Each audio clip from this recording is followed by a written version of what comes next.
Hey folks, what's going on? How you doing, friends? Just wanted to chime in for a second and ask you this thought. Just this really quick, simple thought. Where are you on the scale of having someone's best interest at heart and having someone as your heart's best interest? Right? There's a difference between the two.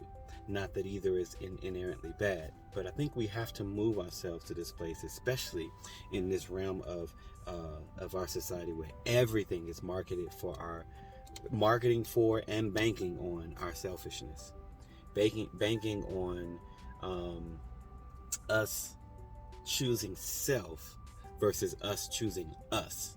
Now, I'm not saying us choosing self versus us choosing somebody else, but I'm saying us choosing self versus us choosing us.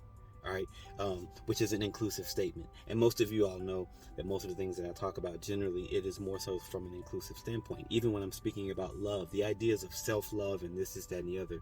Self-love that is separated from any other is really not self-love at all. See, the reality is that when we really truly understand the depth of who we are, when we really truly understand the depth of our worth, it is impossible for us to separate ourselves from those that we are connected to. This doesn't mean that we have to accept all types of ill behavior and this, that, and the other. It's not saying that at all, but for some reason we jump to that because we've been abused, we've been misused, we've been thrown to the curb, we've been overlooked, and run down, underpaid, all all of those things. But when we really are ready to mature in our relationality and the way that we really face life, we have to come to this understanding that we are all connected and that this illusion of separation is the very thing that's trying to that I would say that's trying to compete for our attention. It's trying to compete for all that we are. That's trying to compete for our very soul. So when you think about your interest, there's nothing wrong with having an interest. There's nothing wrong with being wise in our decisions, for even in our relationships. There's nothing wrong with being wise, and as a matter of fact, we need to be. But what we do have to ask ourselves the question, when we're talking about loving somebody and having someone's best interest at heart, are we acting and responding in ways that is best for them? Are we responding and acting in ways that's best for them, in the sense that we are connected to them ultimately, and that at the end of the day, we want to see the best for those people? Now, I know in your head it automatically goes to, well, what about me? And the ideas of self-preservation rise up, and the ideas of, have self-care and all of those things rise up. I totally get it. And I'm not saying don't take care of yourself. But what I'm saying is when we begin to shift how we picture this and how we view this thing, we're able to align more authentically to our divine sense of being, to our divine nature. And ultimately, at our divine nature is about giving. And generally we say, well, yeah, but I got to give to myself. I get it. But again, what we don't realize is when we step into that, or there's a thin line, and when we step into that in the wrong way, we end up becoming selfish, right? And not necessarily really truly aligning with our sense of divine relational worth. All right, so it's really a matter of, some people may say semantics, some may say, but you really have to think about it, and we don't realize how deeply our philosophies regarding some of these things can shape our lives, shape how we do things, shape how we show up in the world, shape how we relate to other people. All right, so when you think about those, again, do you have their best interest at heart? Are you really truly loving them from your being? Or do you just have them as the interest for your heart? All right, looking at what they can do for you, what they're going to do for you, how they're going to do, handle such and such with you. All right, because we can easily move over into that zone, and sometimes we get over into that zone and we stay there. All right, and sometimes even the good things that we do for people really wasn't for them, it was for our own self.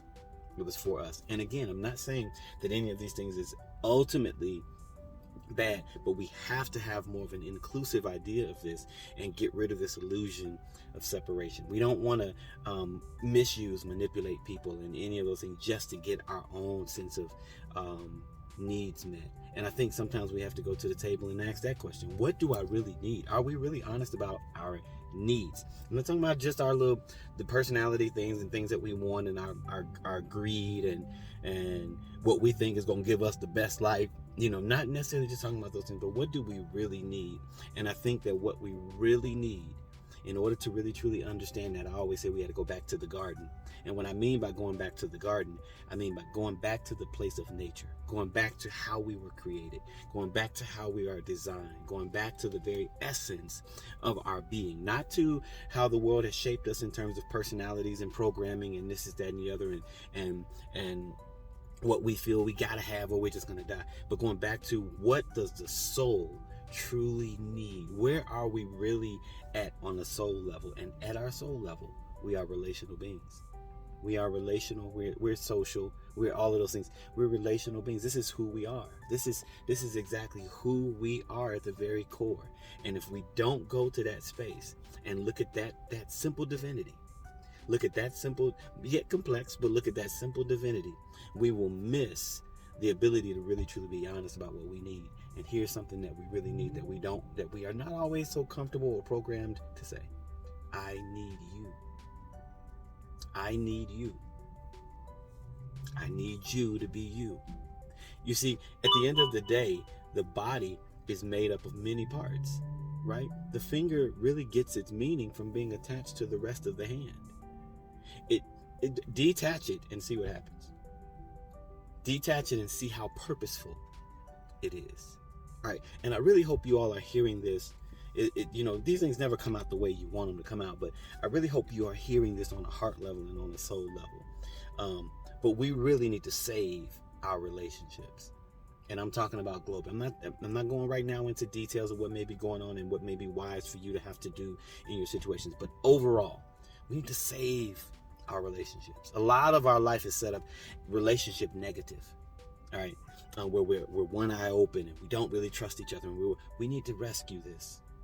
We need to rescue this. We really need to rescue this. And the only way we truly rescue that is by going deep back to our nature, realizing this, and even seeing life from a standpoint of not so much of this individuality, but understanding oneness and understanding that we can easily get duped by this illusion of separation. All right. So having that at heart, having this at heart, having this at hand, are you really seeking the best interest of all? Are you really seeking their best interest? Or are you just seeking the interest of your heart, the interest of your personality, the interest of your bank account, the interest of your coming up, the interest of your increase? All right? Ask yourself that question. And of course, this is for those who are willing and ready to be enlightened to a different type of way of relating with one another, or to a more divine way of relating with one another. I get everybody ain't gonna feel this. Everybody ain't for it. But I hope that for those of you that hear this message, that it really is key to your heart, and that it's something that'll help shift your relationships and move you into a place that will really change the way you show up on this planet and do this thing called love and relationality. All right? I am love for you. Holds me accountable every time I say it. I am love for you, and it is my deepest prayer to depend on your goodwill that you would be love for me as well, and that in the mix of that, we will do relationships the way that they're really supposed to be done. You know what? So take that into heart. Let me know what you think. Holler at me, throw tomatoes at me, whatever you got to do. All right. But I am love for you. Hope that you are love for me. And yeah, that's it. Peace.